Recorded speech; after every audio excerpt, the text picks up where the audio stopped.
Reduction half cell के बारे में। Reduction half cell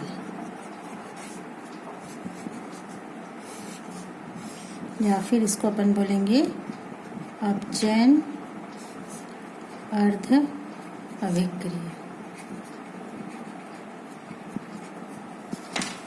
reduction half cell के लिए हम ले सकते हैं, मान लो हमारे पास मेटल आयन है, यदि वो 2 इलेक्ट्रॉन को गेन करता है या ग्रहण करता है तो क्या बन जाएगा, मेटल सॉलिड। यहाँ पर मेटल आयन के रूप में है तो अपन लिखेंगे यहाँ पर एक्वस। इसी को हम यदि एक ड्रॉ करते हैं तो मान लो हमारे पास एक मेटल रॉड है, ये मेटल रॉड है, इसको हम एक सॉल्यूशन में डिप करते हैं। इसी मेटल के आयन के सॉल्यूशन में अपन इसको डिप करते हैं।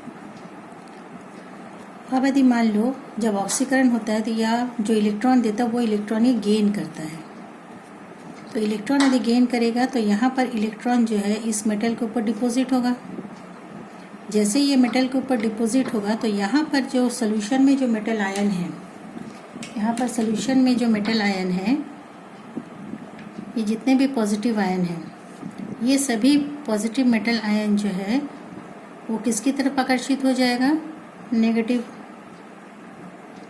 इलेक्ट्रॉन की तरफ वो आकर्षित होगा और वहीं पर आके वो डिपॉजिट हो जाएगा या जमा हो जाएगा या फिर उसको वहाँ पर डिस्चार्ज हो जाएगा।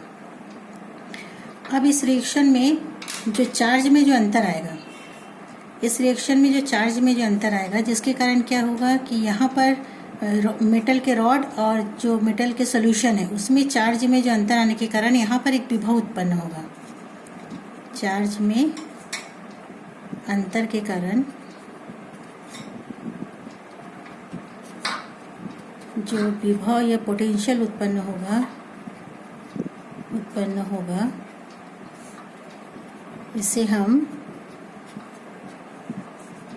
रिडक्शन पोटेंशियल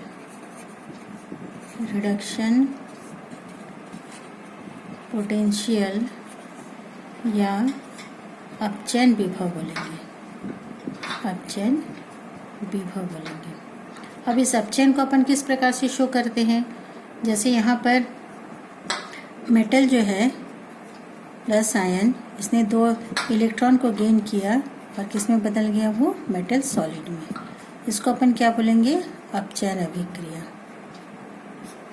और इस समय इलेक्ट्रोड किसका कैसे काम करेगा, ये इलेक्ट्रोड जो है ये क्या काम करेगा, कैथोड का काम करेगा। इलेक्ट्रोड क्या काम करेगा, कैथोड का काम करेगा। तो जहाँ पर अपचयन होता है वहाँ पर इलेक्ट्रोड क्या काम करता है, कैथोड का। ठीक है।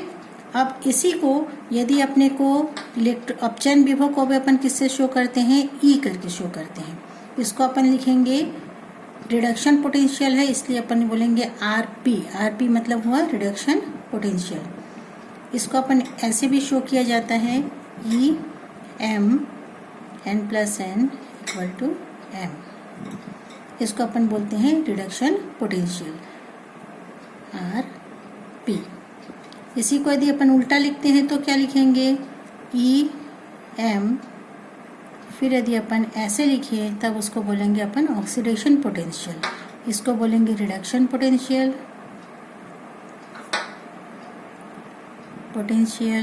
और इसको अपन बोलेंगे ऑक्सीडेशन पोटेंशियल। इन दोनों को थोड़ा सा ध्यान से देखना।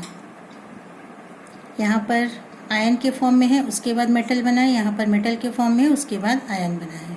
ठीक है। अब अपन एक दूसरा कंडीशन लेते हैं, ये हो गया रिडक्शन हाफ सेल। उसके बाद दूसरा है एक मानक स्थिति में सेल। देखो, मानक स्थिति का मतलब होता है स्टैंडर्ड स्थिति,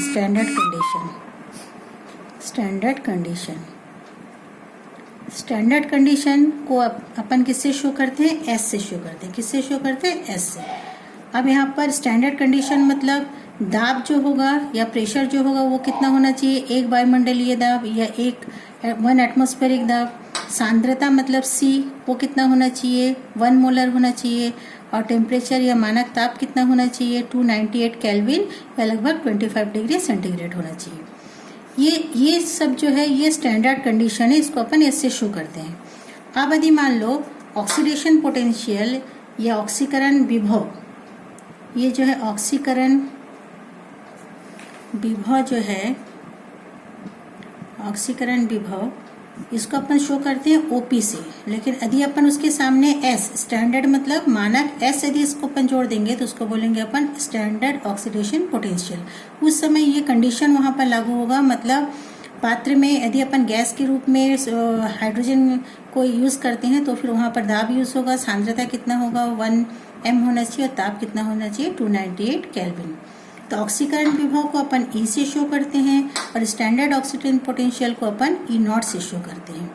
उसी तरह से यदि रिडक्शन पोटेंशियल होगा तो अपन बोलेंगे आरपी, और यदि स्टैंडर्ड रिडक्शन पोटेंशियल का मतलब होता है स्टैंडर्ड कंडीशन, मतलब सेम यही कंडीशन लागू होगा। उस समय जब रिडक्शन पोटेंशियल होगा तब अपन उसको बोलेंगे एसआरपी। एसपी को भी, आरपी को भी अपन ई से शो करेंगे और एसआरपी को अपन कहेंगे ई नॉट से।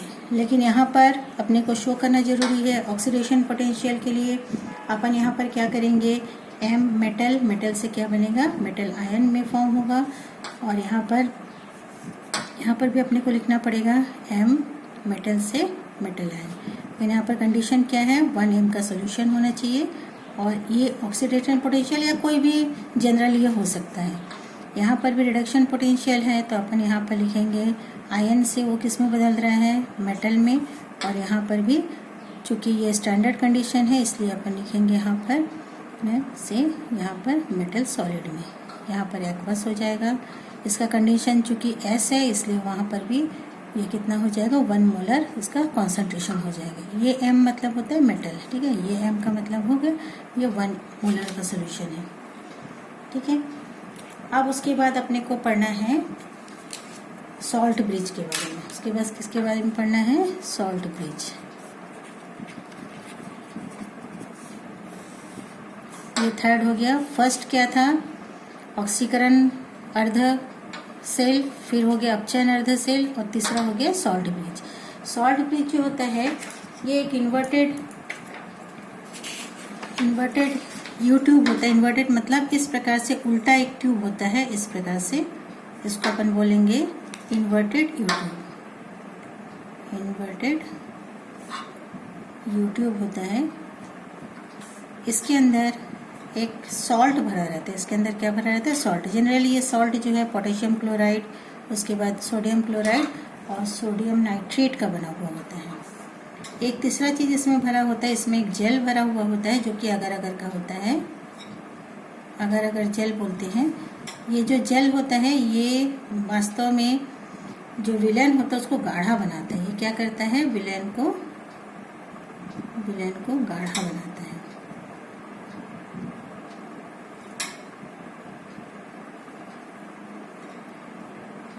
तो सॉल्ट ब्रिज बनाने के लिए हम क्या करते हैं, इस प्रकार से पहले तो एक ट्यूब ले लेते हैं, ठीक है। इसके अंदर अपन क्या करते हैं, ये जो जेल होता है इस जेल के अंदर हम पोटेशियम क्लोराइड या फिर सोडियम क्लोराइड या फिर सोडियम नाइट्रेट को घोल लेते हैं। जब ये गर्म रहता है तब ये लिक्विड फॉर्म में रहता है। जब लिक्विड फॉर्म में रहने के बाद हम इसको इसके अंदर भर देते हैं।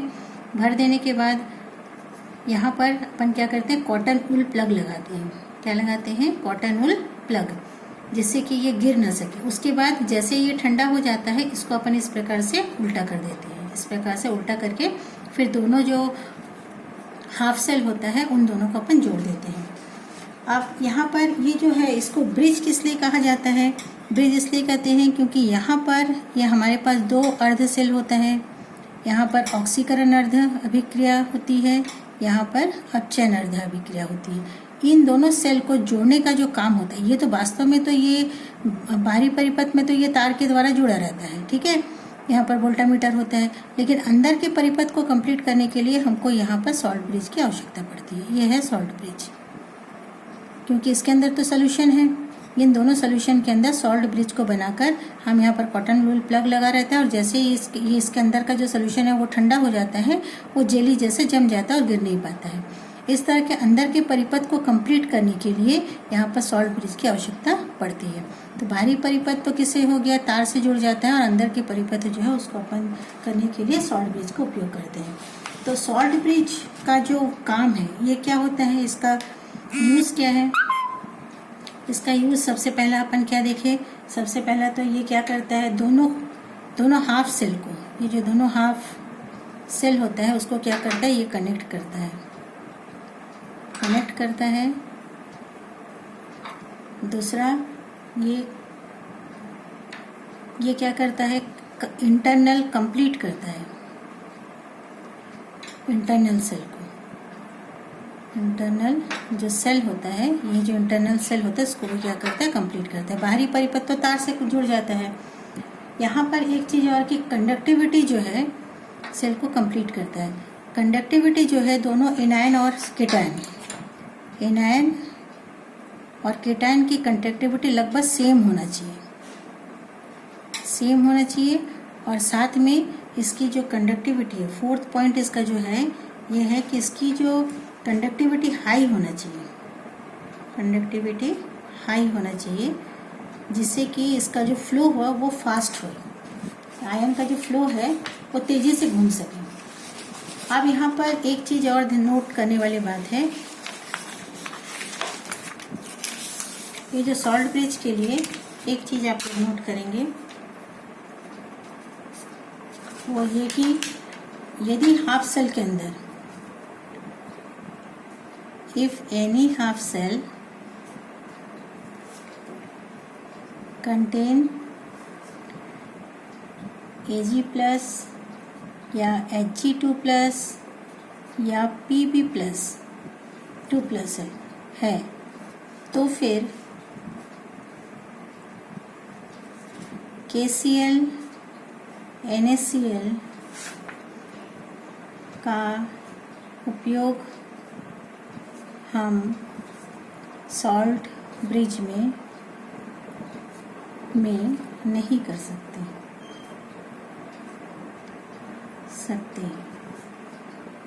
तब हम NaNO3 का यूज़ करते हैं, क्योंकि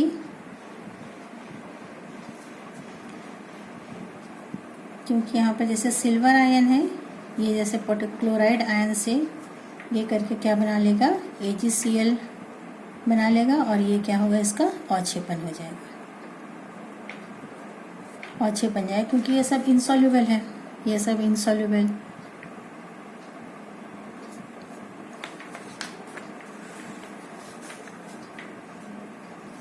हमेशा याद रखना कि सॉल्यूशन में कंडक्टिविटी जो है, सॉल्यूशन में या विलयन में कंडक्टिविटी किसके कारण होता है, आयन के कारण। और मेटल जैसे तार लिए हैं उसमें कंडक्टिविटी जो है किसके लिए होता है, इलेक्ट्रॉन के लिए होता है। अब यदि सॉल्ट ब्रिज न हो तो क्या होगा, यदि सॉल्ट ब्रिज न हो तो क्या होगा, यदि मान लो सॉल्ट ब्रिज नहीं है, मान लो हम इस प्रकार से 2 हाफ सेल बनाएं और हम सॉल्ट ब्रिज ना करके इसको सिंपल हम ये सॉल्ट इसके अंदर भरा हुआ नहीं है, मान लो ऐसे क्यू ट्यूब लिए हैं, उसको अपन इसके अंदर डिप कर दिए हैं। ये दोनों अर्ध सेल हैं, ये 2 अर्ध सेल, 2 हाफ सेल हैं।